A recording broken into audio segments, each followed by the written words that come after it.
Assalamualaikum warahmatullahi wabarakatuh. Halo semua, perkenalkan nama saya Suci Nur Amamina dengan NIM 23042221 dari Prodi Ilmu Administrasi Negara Fakultas Ilmu Sosial Universitas Negeri Padang. Baiklah, pada kesempatan kali ini saya akan membahas tentang kewirausahaan pertemuan 4-5 dengan materi strategi kewirausahaan dan etika bisnis dalam wirausaha. Topik yang akan dibahas kali ini yang pertama ada strategi kewirausahaan, yang kedua etika bisnis dalam wirausaha, yang ketiga resume podcast kaki 5 episode 4-5. Untuk materi pertemuan keempat dibagi atas strategi kewirausahaan, strategi pengelolaan usaha, teknik dan strategi pemasaran, dan strategi pengembangan usaha. Yang pertama, strategi kewirausahaan.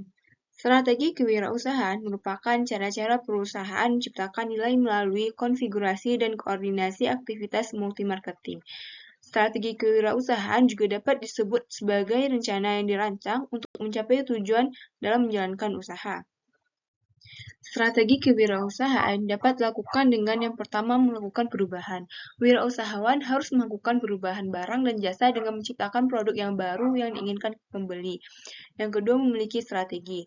Memiliki strategi untuk menambah pasar yang baru, mengembangkan pasar yang sudah ada, menambah keanekaragaman produk sesuai selera dan kebutuhan konsumen. Yang ketiga, memperoleh modal, yaitu memiliki kemampuan memperoleh modal investasi dalam pengembangan usaha. Yang selanjutnya, kemampuan menganalisis. Menganalisis sumber daya alam agar memiliki keterampilan yang unik, menganalisis pesaing untuk menetapkan strategi usaha, serta memiliki kemampuan untuk menopang strategi perusahaan. Yang selanjutnya, mempercepat pertumbuhan perusahaan, yaitu mampu mempercepat pertumbuhan perusahaan agar aliran kas dapat berjalan dengan cepat. Yang kedua ada strategi pengelolaan usaha, di mana mencakup manajemen usaha atau bisnis manajemen, yang merupakan proses perencanaan, pengorganisasian, memimpin staf dan mengendalikan kegiatan dari berbagai sumber daya dalam organisasi melalui usaha yang sistematik, terkoordinasi, dan kooperatif untuk mencapai tujuan organisasi. Strategi pengelolaan usaha juga mencakup perencanaan usaha, yang merupakan suatu yang tertulis yang berisikan tentang misi usaha, usulan usaha, operasional usaha, rincian finansial, strategi usaha, peluang pasar yang mungkin diperoleh, dan kemampuan serta keterampilan pengelolaannya. Strategi pengelolaan usaha memiliki fungsi yang pertama sebagai pedoman, yaitu sebagai pedoman untuk mencapai keberhasilan manajemen usaha biasanya berupa maksud usaha, usulan finansial, permintaan dana, cara menggunakan dana, dan cara pembayaran kembali pinjaman. Yang kedua sebagai alat, yaitu sebagai alat untuk mengajukan kebutuhan permodalan yang bersumber dari luar atau membuat proposal yang berupa manajemen usaha, pemasaran produksi atau operasional, serta keuangan perusahaan. Ketiga ada teknik dan strategi pemasaran. Pemasaran yaitu kegiatan meneliti kebutuhan dan keinginan konsumen atau probe and search menghasilkan barang dan jasa sesuai dengan kebutuhan dan keinginan konsumen atau produk, menentukan tingkat harga atau price, mempromosikan agar produksi dikenal konsumen atau promotion, dan mendistribusikan produk ke tempat konsumen atau place. Teknik dan strategi pemasaran. Teknik yaitu menentukan kebutuhan dan keinginan pelanggan dengan melakukan riset pasar. Yang kedua, memilih pasar sasaran khusus. Strateginya, satu, berorientasi pada pelanggan, dua, berkualitas, tiga, memenuhi kenyamanan konsumen, yang keempat, terus berinovasi, yang kelima, memiliki kecepatan dalam respon terhadap konsumen, yang keenam, memiliki kepelayanan dan kepuasan pelanggan. Strategi pengembangan usaha dapat dilakukan dengan pertama mengembangkan pasar dari sisi produksinya. Strategi ini dilakukan dengan mengembangkan produk sesuai dengan selera pasar, mengeluarkan produk baru yang inovatif, atau mencari cara efisien dalam produksi. Yang kedua, membangun relasi bisnis, yang merupakan strategi ini melibatkan pembangunan hubungan bisnis yang baik dengan mitra atau pelanggan. Yang ketiga, mengembangkan konten marketing, di mana dalam era digital, strategi pengembangan usaha yang efektif adalah dengan membuat konten marketing yang menarik. Salah satu strategi yang dapat dilakukan adalah menulis blog tentang usaha di situs komunikasi online. Yang keempat, inovasi produk secara berkala. Konsumen cenderung mencari hal baru dan inovatif. Oleh karena itu, strategi pengembangan usaha yang efektif adalah dengan melakukan inovasi produk yang mengikuti tren yang sedang disukai oleh konsumen.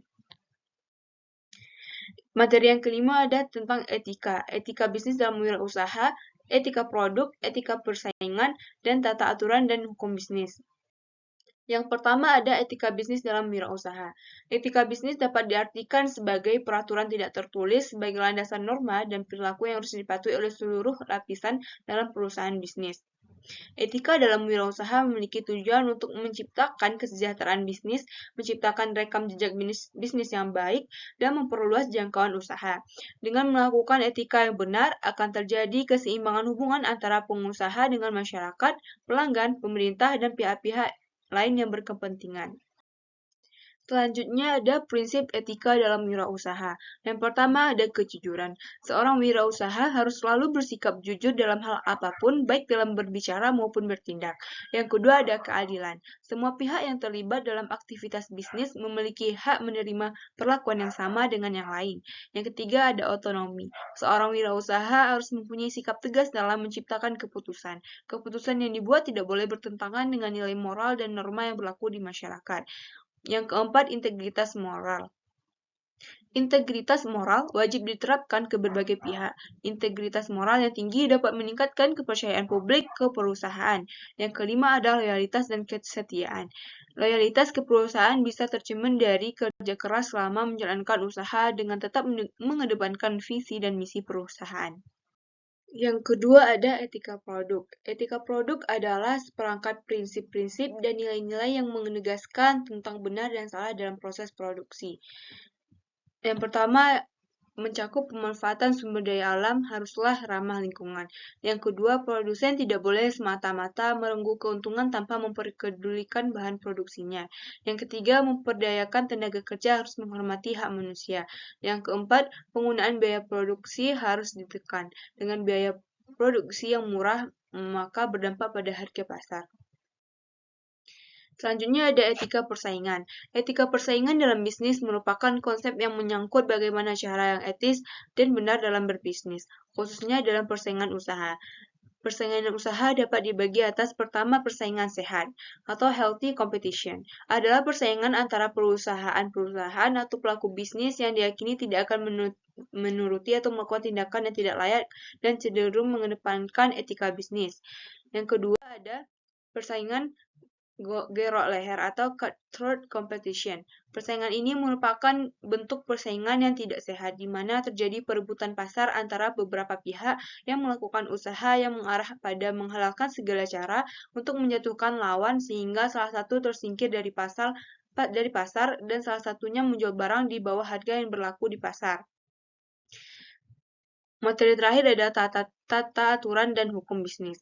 Tata aturan bisnis adalah peraturan yang mengatur kegiatan ekonomi termasuk perdagangan, jasa, dan keuangan. Hukum bisnis adalah peraturan-peraturan tertulis yang dibuat oleh pemerintah yang bertujuan untuk mengatur dan memecahkan masalah yang terjadi, baik dalam bidang keuangan maupun kegiatan usaha lainnya. Hukum bisnis mencakup satu hukum bisnis yang di bidang ekonomi, yaitu hukum dagang, asuransi, dan investasi. Yang kedua, hukum bisnis bidang keuangan, yaitu perbankan dan pasar modal. Sumber hukum bisnis pertama hukum perdata atau KUHP Perdata. Yang kedua hukum dagang, KUHP Dagang. Yang ketiga hukum publik atau pidana ekonomi atau KUHP Pidana. Selanjutnya peraturan perundang-undangan. Baiklah, kita masuk kepada resume podcast kaki 5 episode 4 dan 5. Untuk episode 4 dari judul podcast tersebut, kita dapat melihat bahwa kuliner Minang dapat menjadi strategi pemasaran yang efektif dalam berwirausaha. Kuliner Minang tidak hanya menjadi daya tarik sebagai destinasi wisata, tetapi juga menjadi inspirasi bagi generasi muda untuk tidak takut dalam berwirausaha. Dengan demikian, memiliki keinginan dan keyakinan yang kuat, kita dapat mencapai kesuksesan asalkan diiringi dengan niat dan mindset yang positif. Untuk episode 5-nya dapat disimpulkan bahwa secara pribadi saya menyukai tekan dari narasumber yakni Bapak Doris. Beliau di sini menceritakan kisah awalnya yang berkecimpung dalam dunia wirausaha berdasarkan buku. Dan di sini saya menyadari bahwa membaca adalah poin utama dalam berjalannya ke masa depan. Kesempatan untuk mencoba pada seseorang itu ada 10 kali. Ada 9 kali jatah gagal, berarti kita masih mempunyai satu kesempatan untuk berhasil. Namun banyak dari orang yang mencoba tidak sampai gagal hingga 9 kali, malahan ada yang 3 kali.